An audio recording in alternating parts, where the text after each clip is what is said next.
Ya comienza En Red, un programa de la Red de Universidades Públicas No Estatales G9. Innovación, academia, investigación, docencia, extensión cultural. Todo desde una mirada en red. Todas las semanas por radios universitarias y plataformas digitales.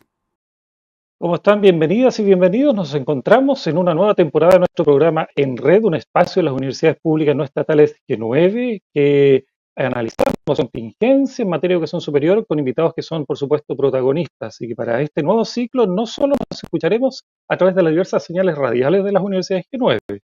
Así es, Luis. Hoy iniciamos este nuevo ciclo en todas las plataformas radiales y los canales digitales de la red G9, los cuales nos hace sentirnos muy orgullosos y orgullosas. De esta forma, aparte de escucharnos, también nos veremos dentro de las pantallas de estos canales universitarios. Somos Carolina Cortés de la Universidad Católica del Norte y Luis Sánchez de la Universidad Austral de Chile. Recuerden que pueden conectarse a redg9.cl y a todas nuestras redes sociales para obtener mayor información acerca de nuestras noticias y de todo lo que nosotros y todo lo que hacen nuestras universidades a lo largo de todo el año. En Twitter y Facebook somos Universidades G9 y en YouTube pueden buscar nuestro canal Universidades G9. Hoy conversaremos respecto a los anuncios que ha realizado la Subsecretaría de Educación Superior en los medios de comunicación y también en reuniones sostenidas con diversas universidades chilenas. El tema es la modernización del sistema de educación superior y, por supuesto, para conocer más respecto de esta temática, hablaremos con el subsecretario de Educación, Víctor Orellana, y el presidente de la Red G9 y rector de la Universidad Católica de la Santísima Concepción, doctor Cristian Mellado, a quien, por supuesto, le damos la bienvenida. Muchas gracias, subsecretario, y muchas gracias, rector, por estar con nosotros en este primer programa de Red en esta segunda temporada. Hola a todas, hola a todos, muchas gracias por estar acá con ustedes. Un gusto para mí compartir este espacio con la Red G9. Un saludo cordial a todos quienes nos escuchan, en especial al subsecretario también por darse el tiempo de estar con nosotros en este programa y agradecer a todos los equipos por esta segunda temporada y dejamos invitados, ¿cierto?, a todos quienes nos escuchan para que puedan seguir este programa que inicia con esta primera, ¿cierto?, entrevista en esta segunda temporada. Las universidades públicas G9 estamos presentes en 11 regiones y en 20 ciudades de todo el país. Al 2022, la matrícula total de pregrado de nuestras universidades fue de 161.400 estudiantes y contamos con más de 12.000 estudiantes matriculados en posgrado, lo que representa el 42% del estudiantado de las universidades del Consejo de Rectoras y Rectores. Al 2021, el 74% de los estudiantes matriculados en nuestras universidades provenían de educación particular subvencionada y municipal. Más de 81.000 de nuestras alumnas y alumnos estudiaron con gratuidad el 2021 y acogimos al 47% de estudiantes del programa de acceso a la educación superior PASE. Representamos el 15% del total de las universidades del país y generamos el 45% de la productividad científica nacional. De las patentes nacionales concedidas a universidades chilenas, el 59,5% corresponde a universidades de la Red G9. Contamos con más de 120 centros de investigación y al 2022 desarrollamos 2.450 proyectos científicos y publicamos más de 17.000 artículos en revistas indexadas.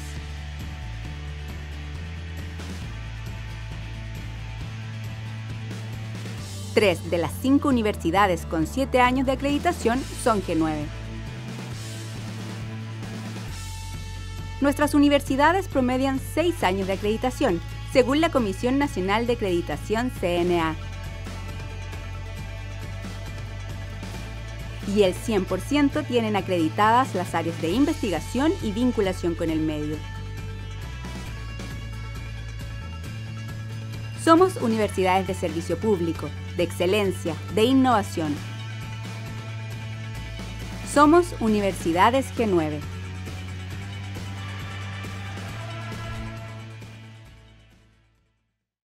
Vamos a comenzar entonces haciéndoles preguntas a nuestro invitado, el subsecretario de Educación, Víctor. con una pregunta bastante al hueso. ¿Qué razones motivan a la Subsecretaría de Educación Superior a proponer y trabajar por la modernización del sistema de educación superior?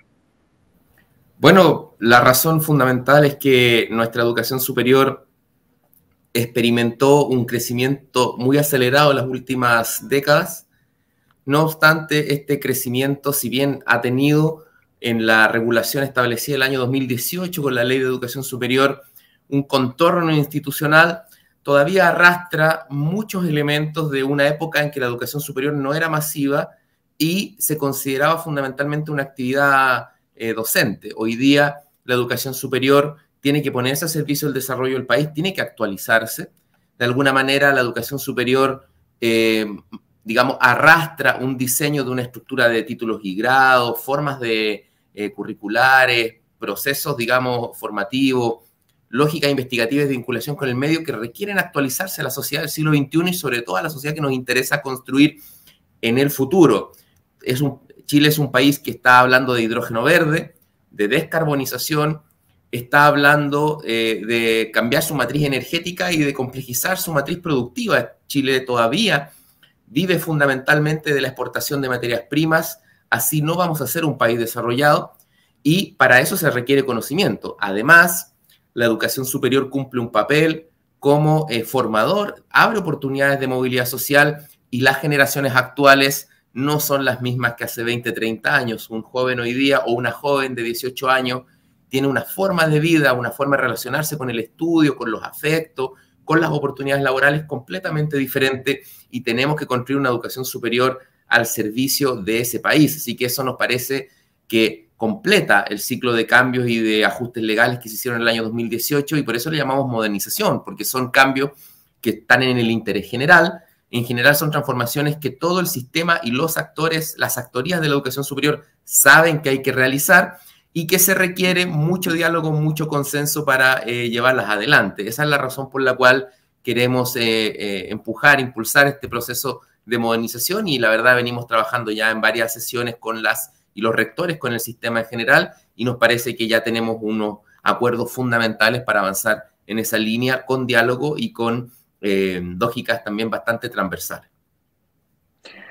Muchas gracias, Héctor. Bajo este mismo contexto, tú hablabas de esta modernización, ya un poco a continuar con el trabajo que se ha venido realizando y que ha venido realizando la Superintendencia de Educación Superior.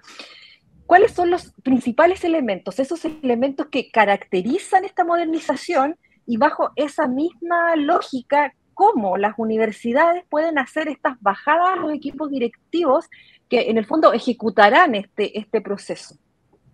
Bueno, primero señalar que el argumento fundamental, el núcleo de nuestra idea de modernización es actualizar y colocar a la educación superior al servicio de una política de desarrollo nacional y regional.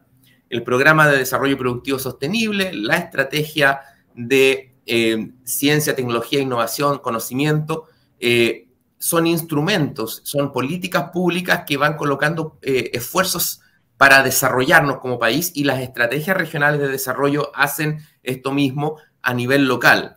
Entonces, este esfuerzo fundamental nosotros lo descomponemos en tres ejes. Uno de naturaleza académica. Esto quizás es lo principal, ¿no? Porque se trata de una discusión fundamentalmente académica donde queremos modernizar la forma en que hacemos clases, hacemos docencia y formamos personas. Tenemos una estructura de título y grado demasiado rígida que no conversa con el mercado laboral y con sus dinámicas tan cambiantes hoy día. Por eso queremos avanzar hacia un marco de cualificaciones, hacia una forma más dinámica y con credenciales mucho más actualizadas. A veces, hoy día, por ejemplo, decirte ingeniero en informática, el mercado laboral no necesariamente lo decodifica. Bueno, ¿qué plataformas maneja? ¿Qué habilidades está detrás de un título? Y nosotros nos imaginamos un sistema que dé mucha más información, que un título sea un conjunto de certificaciones. Esto no significa que se acaben los títulos, por supuesto, sino que informen de mejor manera los procesos curriculares y también haya mayor adaptabilidad de la formación y mayor pertinencia a las necesidades regionales y nacionales. Luego tenemos que modernizar nuestra vinculación con el medio.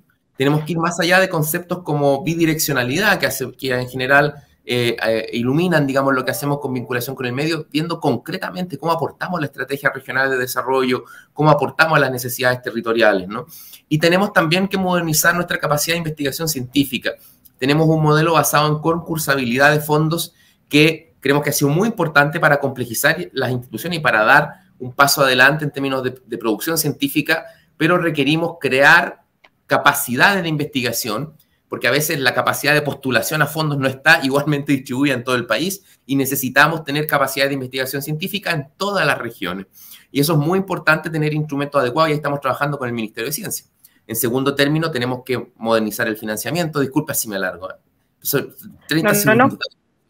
Tenemos que modernizar el financiamiento porque tenemos, en términos de gestión y financiamiento, instrumentos superpuestos unos encima de otros, que son resultado de una larga acumulación de tiempo y de esfuerzo sin a veces solución de continuidad. Esto significa tener un financiamiento moderno, mucho más eficiente, que esperamos se conecte con las necesidades de política pública, se desburocratice el funcionamiento de las instituciones y no se obedezca simplemente a un criterio lineal de matrícula, sino que el financiamiento sea mucho más complejo, ¿no?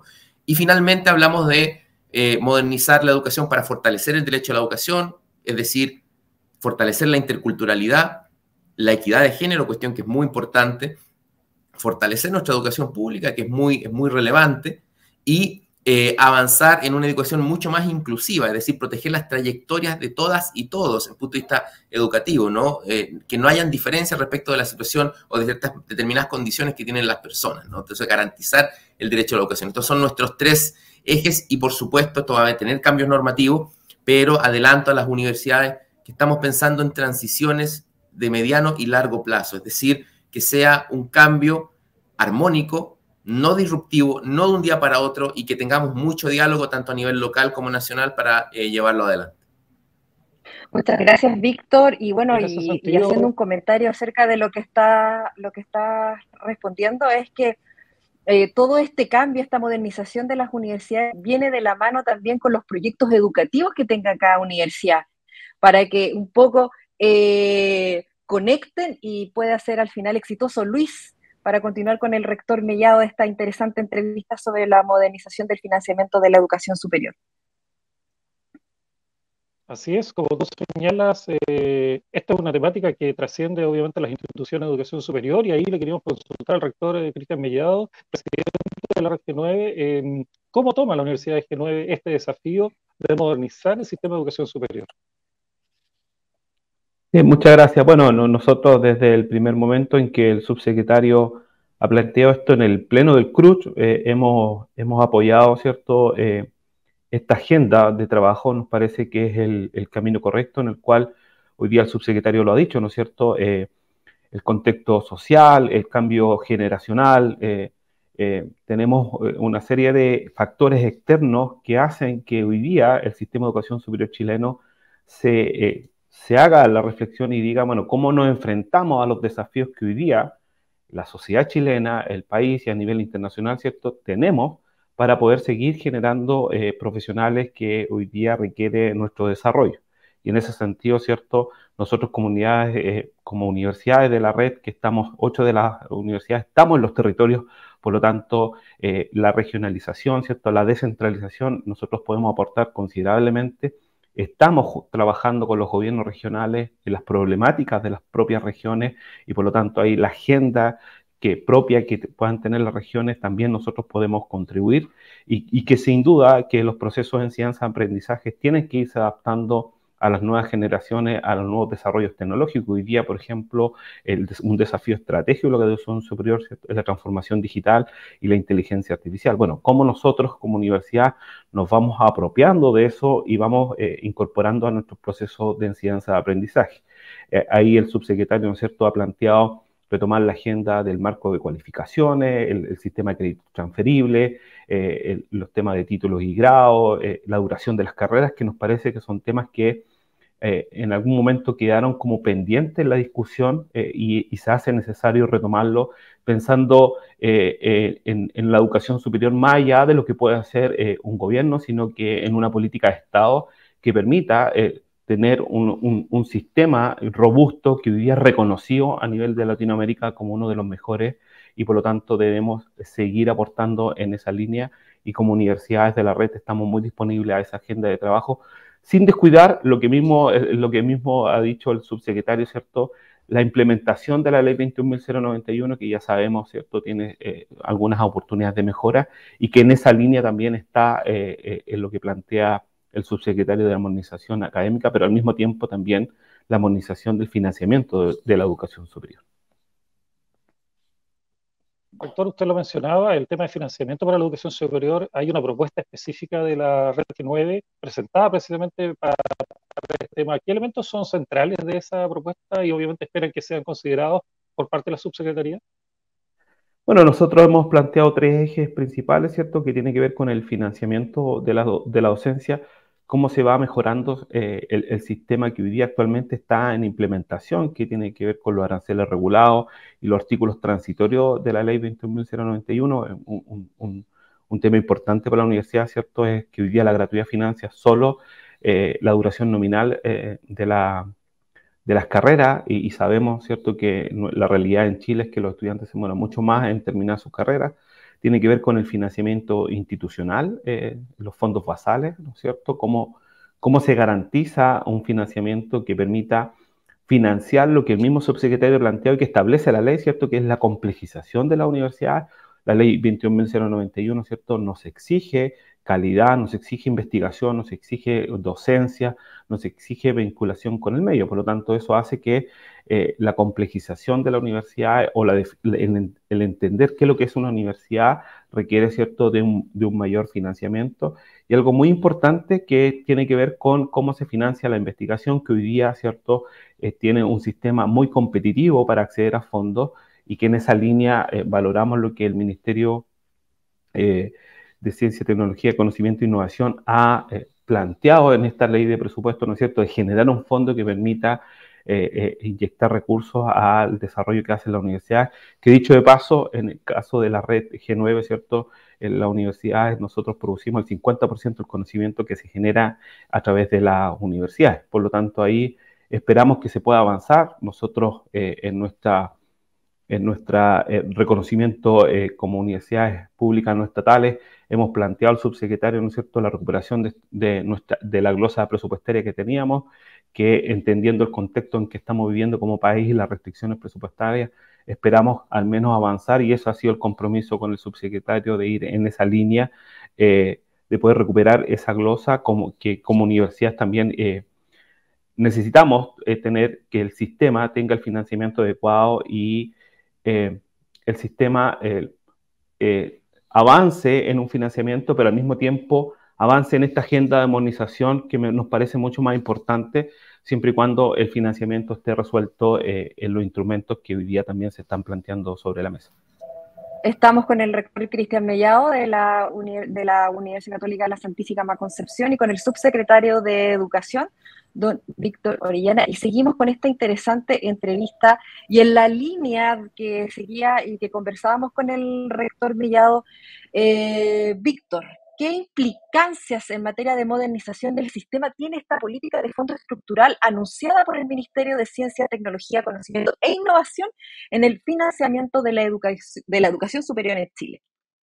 Bueno, decir que en el trabajo estrecho que tenemos con el Ministerio de Ciencia, lo que quisiéramos es avanzar desde una política, llamémosle, de financiamiento sumativa de diversos instrumentos que se han acumulado a lo largo del tiempo y que, insisto, no todos tienen solución de continuidad, a una política más articulada de financiamiento, precisamente para poder dar respuesta a lo que plantea el rector Mellado, es decir, dar al sistema las posibilidades de orientarse al desarrollo en una lógica más de colaboración que de competencia. En algún rato en Chile primó la idea de que la educación superior era una actividad comercial como cualquier otra, y que de la competencia de este mercado del conocimiento iba a surgir espontáneamente el desarrollo, una mejora de la productividad, mayores capacidades científicas, y lo real, lo cierto es que eso no ocurrió de tal manera.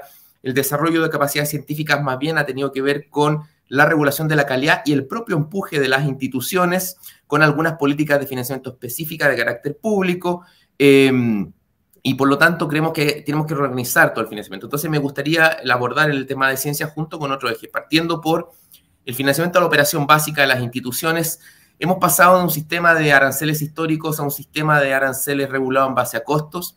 Esto nos va a permitir concentrar los recursos públicos en aquellas instituciones que tienen mayor complejidad y mayor calidad.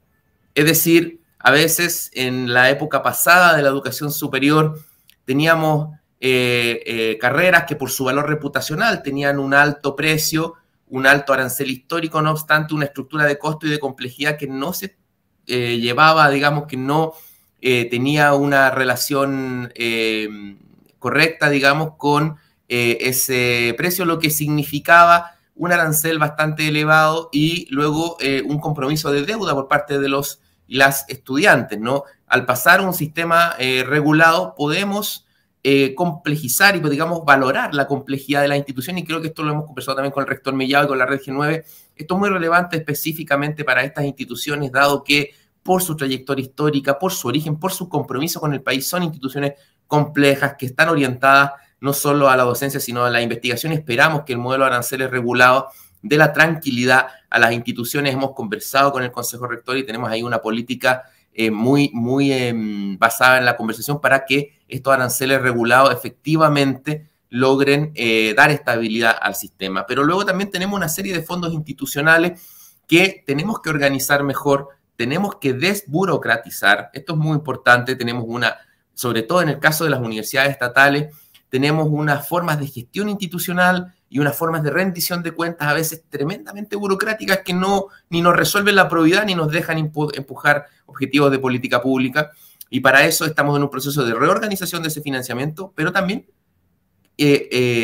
aumentándolo. Por eso hemos dado el gesto en esta ley de presupuesto hace varios años que no aumentaba el aporte basal por desempeño. Este año aumenta el aporte basal por desempeño a la Red G9, y a nivel de la ley de presupuesto, en una glosa, hemos establecido que un componente de una asignación presupuestaria que tradicionalmente era el G9, hoy día es para el G9, pero luego para el año 2025 queremos trabajar la restitución de una asignación específica para la Red G9 como existió en su momento. Este trabajo lo estamos llevando adelante, entonces estamos paulatinamente avanzando. Y también en relación con esto está el anuncio del Ministerio de Ciencias, que es crear capacidades de investigación, es decir, abrir una política donde el Estado va a ir comprometiendo recursos en la medida también de sus posibilidades, pero al menos esta es la señal que queremos dar, de ir creando capacidades, porque cuando tenemos fondos concursables, no siempre en regiones y en determinados lugares tenemos capacidades de postulación. Entonces, como en el modelo socioeconómico que hemos tenido hasta ahora, el desarrollo se concentra en los grandes centros urbanos y de mayor densidad poblacional, no siempre las capacidades de postulación estaban equitativamente distribuidas. Necesitamos instrumentos específicos que nos permitan crear capacidades y mayores capacidades de investigación. Entonces, la agenda de aranceles regulados en torno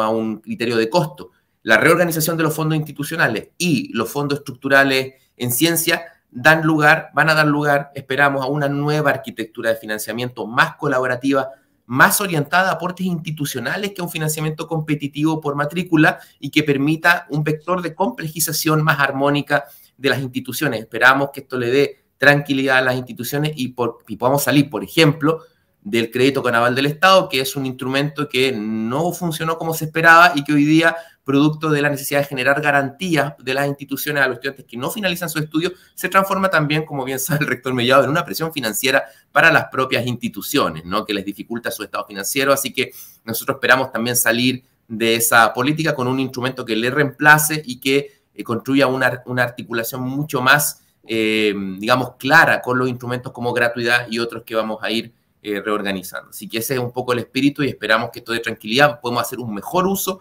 de los recursos que ya inyectamos al sistema y esperamos que esto nos permita dar un impulso a la educación superior, al desarrollo, que crece en sus aportes institucionales a pesar de estar en un momento de ajuste fiscal. Esto es el compromiso que tiene este gobierno y el Estado con la educación superior para colocarla al servicio del desarrollo del país, porque sin conocimiento especializado no vamos a llegar al desarrollo.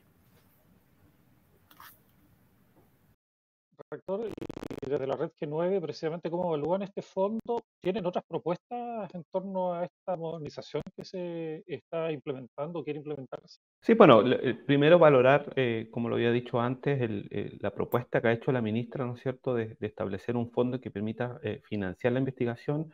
Entendemos que está en la ley de presupuesto y obviamente ahora tiene que sortear el proceso de aprobación en el Parlamento, el cual vamos a apoyar incondicionalmente, porque nos parece que es el camino correcto, dado que hoy día, ¿cierto?, el sistema de aranceles regulados financia solamente los costos de la docencia y no contempla el costo de la complejización y lo que significa hacer investigación. Las universidades de la red, ¿cierto?, están todas acreditadas en investigación en un promedio de 6 años, por lo tanto, y si uno analiza los presupuestos que destinamos a las instituciones de educación superior, incluso está por sobre lo que hoy día el Estado gasta de su Producto Interno Bruto en investigación. Entendemos también que en esa línea parte del programa del actual gobierno, ¿cierto?, es poder aumentar la inversión en investigación y desarrollo. La meta ahí anunciada es llegar al 1%, por lo tanto, en esa línea, este fondo creemos que es el camino correcto. Y ahí lo que nosotros hemos hecho en esta propuesta es coherente, digamos, el desarrollo de estos fondos basales, es coherente con lo que nosotros hemos propuesto en el documento que hemos propuesto a la Subsecretaría de Educación Superior, y creemos que ahí está en la línea correcta. Insisto en esta idea de que, bueno, mientras esto se va implementando, porque entendemos que no van a estar todos los recursos que el sistema requiere de forma inmediata, es cómo vamos transitando en este intertanto, dado, ¿cierto?, las imperfecciones, si podemos llamarlo de alguna forma, que hoy día tiene el sistema de financiamiento con el tema de la duración nominal de las carreras, los artículos transitorios que están hoy día en la ley, cómo se terminan los aranceles regulados, ¿cierto? Ya sabemos que eso genera un cierto estrés en el financiamiento, pero sin duda que el compromiso de nuestras universidades, ya los datos los muestran, nosotros hay universidades que gastan el 2,5% de su presupuesto en investigación, Chile tiene un 0,49, llegando al 0,5, si no me equivoco, de su Producto Interno Bruto. Entonces, hay un compromiso con la investigación y eso lo muestra los resultados de que en los proyectos y en el número de publicaciones, las patentes que hoy día, por ejemplo, en las universidades del Región 9 produce, dado ese compromiso de aportar al desarrollo del país desde los territorios donde estamos. Recordad que estamos, ¿cierto?, en 20 ciudades en Chile, desde el norte, desde Antofagasta hasta, ¿cierto?, Aysén, donde tiene también presencia la Universidad Austral de Chile. Agradecemos enormemente al subsecretario de Educación Superior, don Víctor Orellana, quien nos acompaña conectados desde Santiago, y al rector Cristian Mellado, presidente de la Red G9 y además rector de la Universidad Católica de la Santísima Concepción, hablando sobre este interesante tema de la modernización del sistema de educación superior. Les agradecemos a ambos que hayan estado presentes en esta nueva temporada de nuestro programa en red, de la Red G9, que ahora va, aparte de las plataformas radiales, también a través de los canales digitales de las universidades que componen el G9. Muchas gracias. Gracias por estar con nosotros. Muchas gracias. Gracias a su secretario. Muchas gracias, rector. Muchas gracias, Carolina. Muchas gracias. Proyecta el futuro. Más que una invitación, es un desafío a pensar cómo serás parte de los cambios que nuestra sociedad requiere.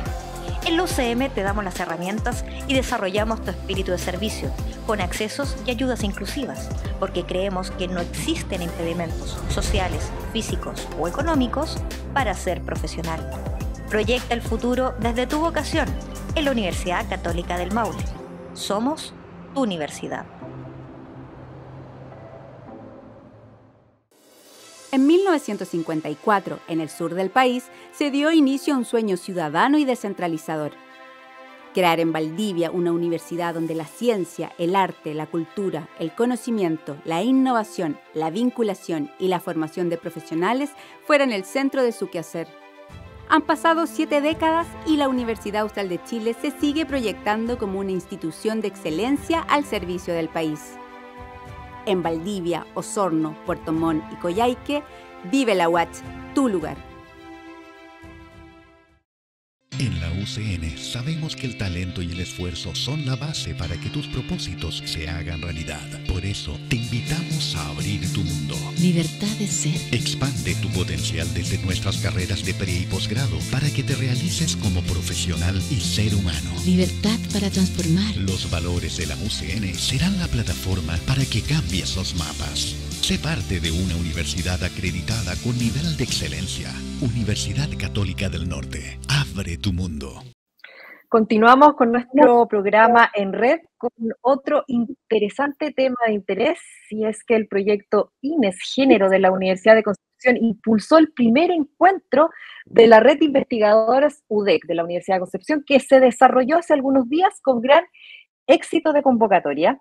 Esta instancia inédita pretende consolidar espacios colaborativos que potencien y respalden la labor de las mujeres en la investigación y que crean conocimiento en distintas áreas disciplinares. Y en noviembre esperan reunirse nuevamente. Y bajo este maravilloso contexto vamos a conversar con la doctora Alejandra Brito, que es la directora del proyecto INES Género de la Universidad de Concepción. A ver, ¿cómo estás, Alejandra? Un gusto tenerte con nosotros en esta nueva temporada del programa en red. No, muchas gracias por la invitación y contenta también de poder comentarles o contarles la experiencia que hemos tenido como proyecto INES de Género en la universidad.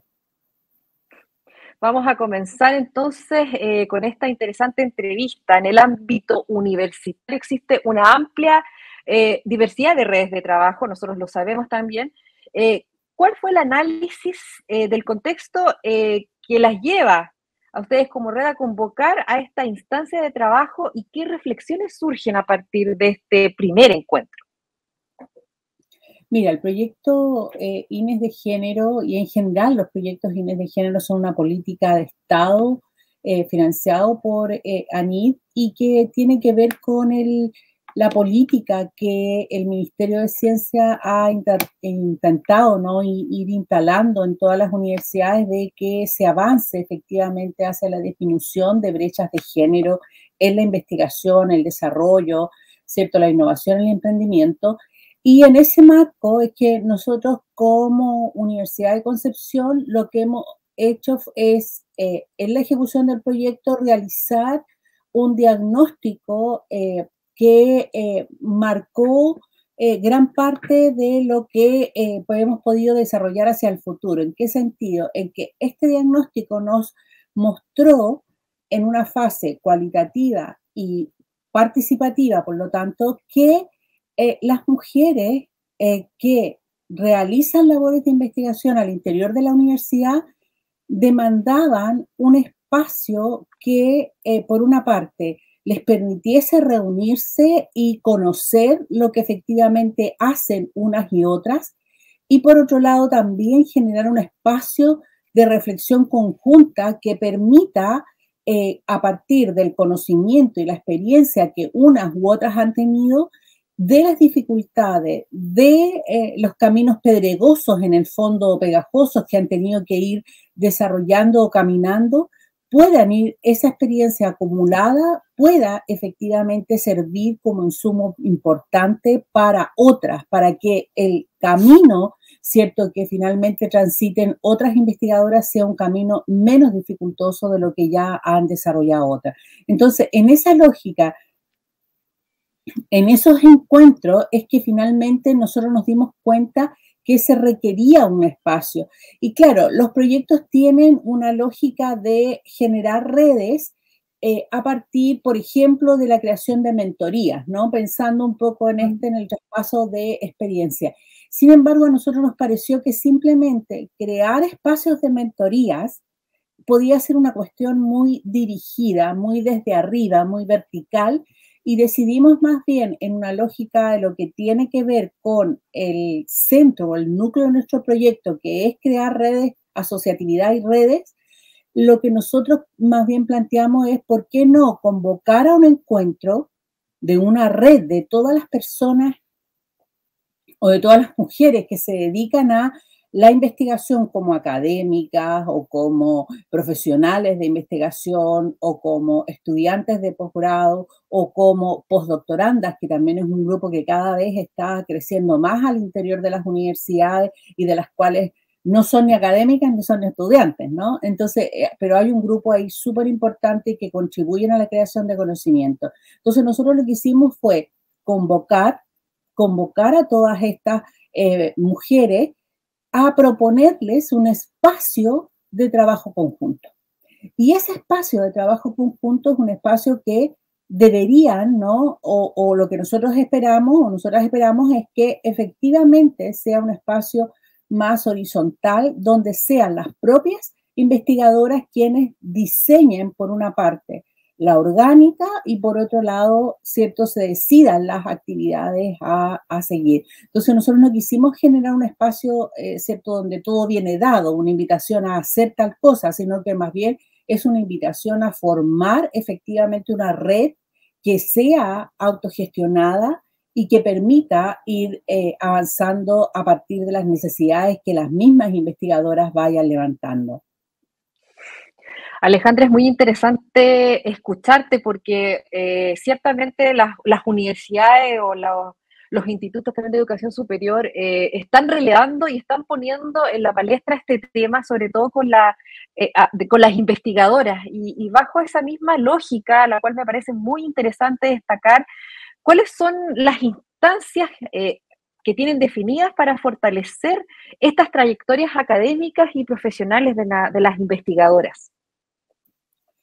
Mira, el fortalecimiento de las investigaciones realizadas por mujeres es una cuestión que ya viene dándose, ¿no?, en un proceso más largo. Si tú miras, por ejemplo, los datos de ANID, es cierto que las mujeres tenemos una presencia menor en todo el sistema, ¿cierto?, de CPCI, y lo alcanzamos un poco más o alrededor del tercio o un poquito más. Sin embargo, si tú miras en las generaciones jóvenes, como los postdoc, o incluso los proyectos de iniciación de fondos, y tú cada vez tienes más presencia de mujeres. Pero uno de los temas que nosotros nos hemos dado cuenta es que aun cuando exista un alto porcentaje o un número importante de mujeres haciendo investigación, una de las cosas que más ellas vivencian cotidianamente es la falta de reconocimiento. Y eso es un tema que está también muy asociado y que yo creo que es súper importante comenzar a ponerlo en discusión en los distintos espacios y, por supuesto, no los espacios que corresponden al ministerio, a NID, etcétera, que es cómo vamos construyendo efectivamente una ciencia más colaborativa, ¿no?, y menos competitiva. Porque, claro, cuando tú miras los rankings, por ejemplo, de las universidades o los rankings, ¿cierto?, que se generan en términos de investigación, tú tienes que en la cúspide suelen haber mucho más hombres que mujeres, ¿no? Y son investigadores altamente productivos.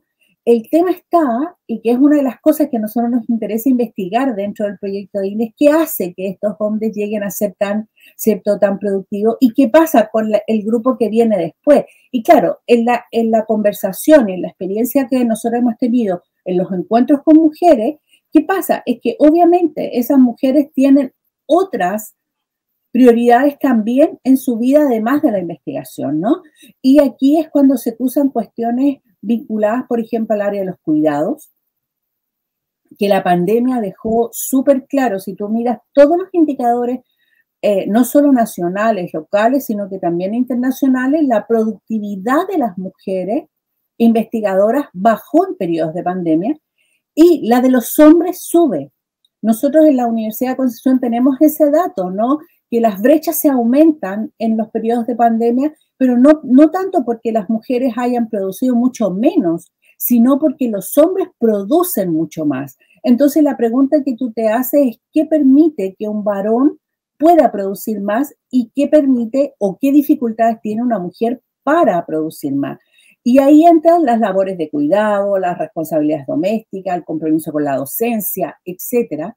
Pero el tema, yo creo que central y la discusión que hay que dar a nivel central es si seguimos pensando que la ciencia debe medirse en estos rankings de productividad acelerada es decir, publica o muere, ¿no? Como dicen los investigadores o investigadoras, esa lógica necesariamente va a ir aumentando las brechas. Entonces, lo que nosotros necesitamos es pensar en la ciencia no solo desde el punto de vista de cuánta productividad en paper se tiene, sino que cuánto trabajo se hace, cuánto contribuye efectivamente al desarrollo del país. Como decía, ¿no? O como se plantea desde el propio ministerio, incluso el Ministerio de Educación, en el área de, ¿cierto?, de educación superior, de que la ciencia y la investigación debe estar al servicio del desarrollo del país, de las necesidades locales, de las comunidades, y eso es un elemento importante. El impacto no puede solo medirse en cuántas publicaciones tú haces y en qué revistas, porque hoy día también tenemos que hacer una crítica a esa forma, ¿no?, de publicaciones, sino que cuánto estamos contribuyendo. Y lo que nosotros podemos un poco, como a modo de nuestra hipótesis de trabajo ahí, es que las mujeres tendemos mucho más a una ciencia colaborativa. Y eso implica que al desarrollar investigación, y es lo que nosotros estamos mostrando, ¿no? Al desarrollar investigación, las mujeres tienden a considerar más los entornos en los cuales producen las propias mujeres, las dificultades, tienen más conciencia de los problemas domésticos, de crianza, familiares que pueden tener, mucho más que los hombres, ¿no? Nosotros tenemos muchas investigadoras cuya experiencia, por ejemplo, al hacer los doctorados, que suele ser un periodo complejo para las mujeres porque muchas veces coincide con los periodos, ¿cierto?, de maternidad, donde mujeres han tenido que escuchar comentarios como o quieres ser doctora o quieres ser mamá, ¿no? Entonces, esa contradicción hoy día, al 2023, no debería darse. Pero si seguimos midiendo la ciencia solo en términos de indicadores de productividad, vamos a seguir manteniendo esa brecha. Ahora, nosotros como INES de género, una de las cuestiones que nos ha interesado hacer mucho dentro de la universidad es dar visibilidad, ¿no? Nosotros para el 8M hicimos una actividad que nosotros pensamos que era una actividad bastante pequeña, no la miramos, no lo pensamos como una actividad así como para darle tanto, o que iba a tener tanto impacto, pero tuvo mucho impacto y ahí nos dimos cuenta de esta necesidad de reconocimiento. ¿Qué hicimos? Simplemente hicimos una exposición en un pasillo central dentro de la universidad, cercano al foro de la universidad, en los pasillos de la Facultad de Química, que es un lugar donde transita todas las personas que se mueven al interior de la universidad. Hicimos una exposición de todas las mujeres investigadoras con un corte, ¿no? Ciertas características que eran fundamentalmente mujeres que lideraban proyectos de investigación ANID u equivalentes y que además generaban productividad. Y eso que no era una selección, no era las mejores, no era la más productiva, no pusimos un ranking de productividad, sino que proyecto y, ¿cierto?, productividad asociada a los proyectos, que a todas les pusimos un número limitado, que a veces las decidimos nosotros, otras veces nos propusieron ellas, y las mostramos. Y eso generó un enorme impacto, porque las mujeres se vieron ahí a sí mismas, sus colegas las vieron, las estudiantes vieron que ellas producían, y eso es un cambio significativo, porque muchas veces la investigación que hacen las mujeres queda invisibilizada, ¿no? De hecho, yo recuerdo como anécdota, te lo cuento así entre paréntesis, hace unos meses atrás una exalumna me hizo una entrevista, ¿no?, para un proyecto de investigación. Ella es académica ahora en una universidad del país, y me preguntaba cuándo me adjudiqué el primer fondo, es decir, regular. Y yo le conté el año y me dijo, pero profe, yo era alumna y nunca supe. No, nunca se sabía, ¿no? Porque lo que producíamos las mujeres, en general nosotros no tenemos esa tendencia de querer ponerlo en todas las redes, o en ese tiempo, cuando este ejemplo no habían tantas redes ni nada, y tampoco nunca lo he hecho, y las mujeres no lo hacemos mayoritariamente. En cambio, los hombres se ganan un proyecto y todos sus colegas los felicitan, sobre todo si es un proyecto de mayor magnitud y mucha, no sé, hay una mayor reconocimiento. En cambio, cuando las mujeres adjudican esos proyectos, se les olvida. Y lo interesante es que cuando un varón se adjudica un proyecto grande, pasa a ser un proyecto súper importante, pero cuando una mujer se lo adjudica, tiende a descualificarse el fondo. O sea, ya parece que ya no es tan importante, ¿no? Entonces yo creo que el tema del reconocimiento es clave. Por lo tanto, para nosotros la red cumple ese objetivo. La red cumple el objetivo de mostrar lo que las mujeres hacemos, juntarnos para fortalecernos, generar un espacio de encuentro de conocimiento, porque es interesante, mira, yo investigo tal cosa, pero yo en otra facultad hago más o menos lo mismo, o lo que yo hago te puede servir a ti, mira, yo estudio temas de pobreza desde una perspectiva, no sé, económica, tú la estudias desde un punto de vista social, yo la estudio desde un punto de vista histórico, no sé, esos espacios son espacios que se conocen poco en las universidades, no solo en la mía, sino que en todas las universidades. La experiencia que nosotros tenemos es que en general la investigación tiende a ser muy de puertas adentro de los laboratorios, de los departamentos y pocos espacios de socialización. Y en general los hombres se colaboran más en un sentido más del éxito y el logro. O sea, si yo reconozco que hay un investigador que es exitoso, yo lo invito. En cambio, las mujeres colaboramos más por otros intereses. Mira, esta persona a mí me parece que trabaja súper bien, tiene buenas relaciones, tiene buena relación con los estudiantes, puede colaborar.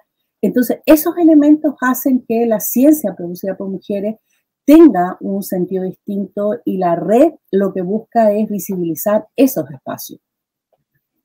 Alejandra, me parece bastante interesante lo que estamos conversando y la verdad que atentamente escucho la pasión con la cual tú hablas acerca de esta proyección, de esta capacidad de las mujeres ahora, el 2023, que tenemos para poder poner en la palestra nuestro trabajo. Y sabemos que a nivel de la red G9 y además de otras universidades, claro, hay distintas instancias, espacios que se están dando y que cada vez ganan más fuerza. La conformación de esta red de investigadoras está enmarcada en la comunidad de la Universidad de Concepción, estamos hablando de la INES de género, pero hay proyecciones de articular a lo mejor esto o replicarlo a nivel regional o nacional para proyectar INES de género. Y ya finalizando nuestra entrevista, Alejandra. Sí, mira, esa pregunta es muy interesante porque, claro, nosotros estamos hablando ahora de la experiencia interna de la UDEC, pero no hay que olvidar que hoy día hay más de 20 universidades a nivel país que también tienen proyectos están desarrollando, ejecutando proyectos de INES de género, es decir, estos proyectos de innovación en educación superior focalizados en temas de disminución de brechas de género. Y así como nosotros estamos creando la red local, es importante decir que estos proyectos, una de las primeras actividades que nosotros hemos realizado ha sido conocernos. Nosotros constituimos una red de INES nacional. Primero, con los primeros 13 proyectos que se adjudicaron en el 2021, después sumamos a los que se adjudicaron en el 2022 y ahora los que se adjudicaron en el 2023. Y nosotros tenemos una red articulada, tenemos unas coordinadoras a nivel nacional, vamos a realizar el próximo año el primer congreso grande de la red INES nacional. Entonces, ese es un elemento que diferencia otras políticas, ¿cierto?, que se han desarrollado a nivel nacional, que tú puedes tener que, claro, tienes un fondo y ese fondo se adjudica en todas las universidades, pero cada universidad lo desarrolla internamente o en colaboración con aquellas que haya explícitamente establecido red. En cambio, nosotras, los INES de género, lo que tenemos es una red nacional que desde el día 1 estamos pensando cómo ir aportando, y hemos tenido varias reuniones, además con ANID, con el ministerio, para mostrar cómo desde esta red de colaboraciones de INES a nivel nacional nosotros podemos contribuir a la política pública que piense, ¿no? Y yo siempre cito a la subsecretaria del Ministerio de Ciencia, la doctora Carolina Gainza, que ella habla siempre en todos los encuentros de cómo construimos una ciencia sana. Y esa es una cuestión que para nosotros es súper importante. Y la red INES a nivel nacional lo que hace es aportar a esa ciencia más sana, que reconozca lo que hacen todos y todas, que valore lo que se hace y que además reconozca las diferencias y que esas diferencias no se tornen finalmente en desigualdades.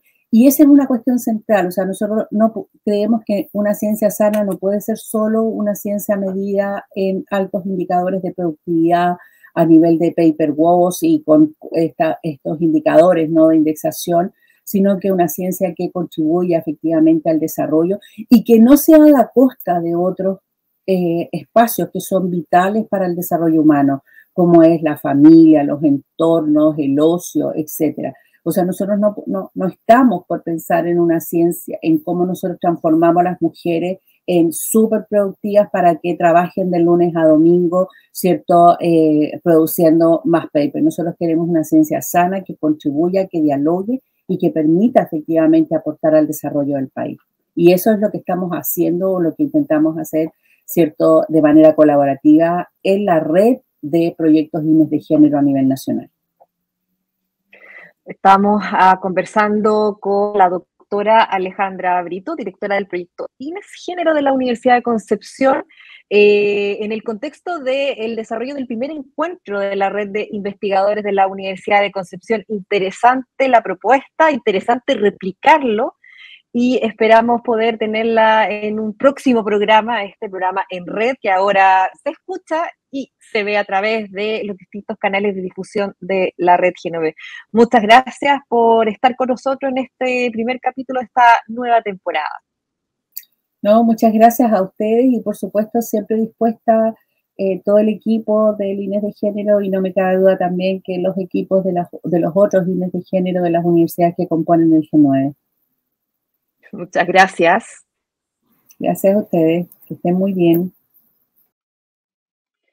El programa En Red es emitido por las diversas plataformas radiales y canales de difusión de las universidades de la red G9. Y hoy les traemos noticias en materia de investigación desde el norte, centro y sur de nuestro país. Proyectos, centros de investigación, entre otros, desde la Universidad Católica del Norte, desde la Pontificia Universidad Católica del Valparaíso y la Universidad Austral. Hola a todos y a todas, soy Pablo Cod, periodista de la Dirección de Comunicaciones de la Universidad Católica del Norte. Les cuento que un grupo de 10 científicos, además de algunos estudiantes de posgrado, desarrollan en terreno diversos estudios para analizar la microbiota del desierto de Atacama en sectores aledaños a las zonas de Baquedano y Yungay en la región de Antofagasta. Esto en el marco del proyecto Fondesit denominado El papel de los gases atmosféricos y las especies de azufre, reducido en el apoyo a la persistencia de la microbiota del suelo en el desierto de Atacama, liderado por la doctora Cecilia de Mergazo, directora del Nodo Landata Laboratorio Natural Desierto de Atacama, y del Centro de Biotecnología Aplicada de la Universidad Católica del Norte, profesor Alberto Ruiz. Uno de los objetivos del estudio es conocer en profundidad la dinámica del suelo del desierto de Atacama y cómo durante miles de años han subsistido en él algunos microorganismos. Se investiga, entre otros aspectos, si extraen su energía vital del hidrógeno o monóxido de carbono del ambiente y lo utilizan como fuente de energía.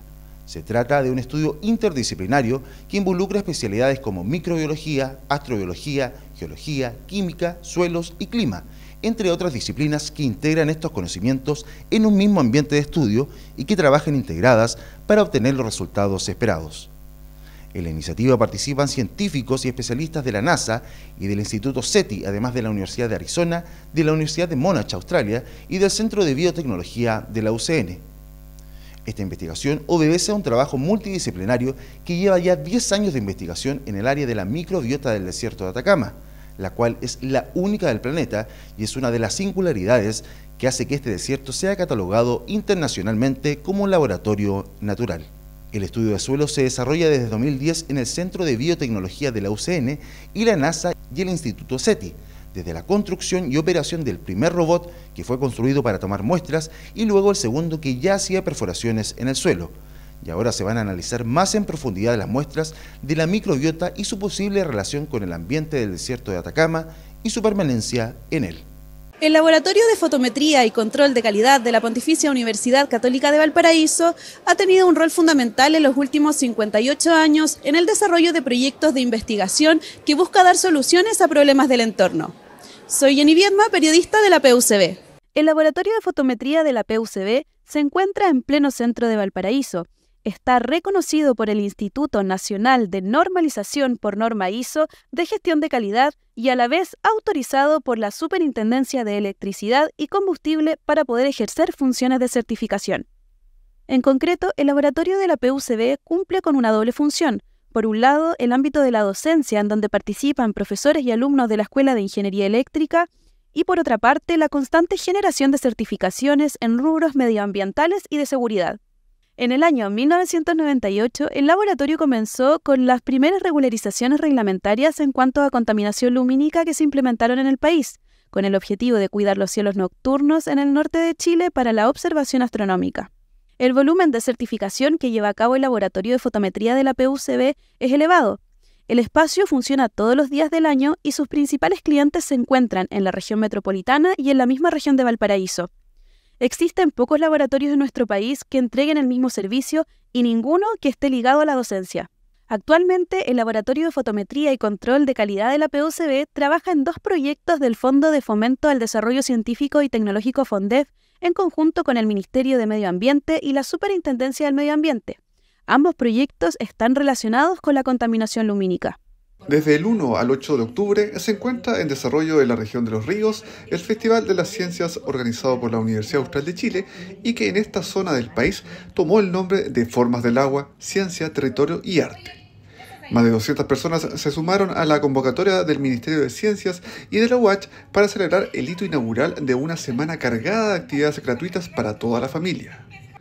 Fue la compañía de teatro Pajarísticas, con su obra Un cuento transparente, la que dio el vamos a una jornada en la que se instaló el Festival de las Ciencias 2023. La Universidad Austral de Chile se hace parte de su rol social, contribuyendo a dar a conocer la importancia de las ciencias, particularmente desde el punto de vista de la importancia del agua. Queremos que pensemos el agua desde la ciencia, pero también desde el arte, desde la cultura, desde el conocimiento y la tradición.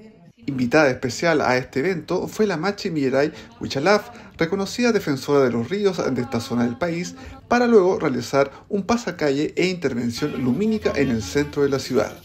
Jóvenes, adultos mayores, los papás también, para que se incentiven y vean que la ciencia es entretenida, que la ciencia está en todas partes y que nos ayuda a todas y todos. Se trata de una semana dedicada a toda la comunidad con actividades para la familia y todos quienes estén interesados en explorar las diversas formas del agua.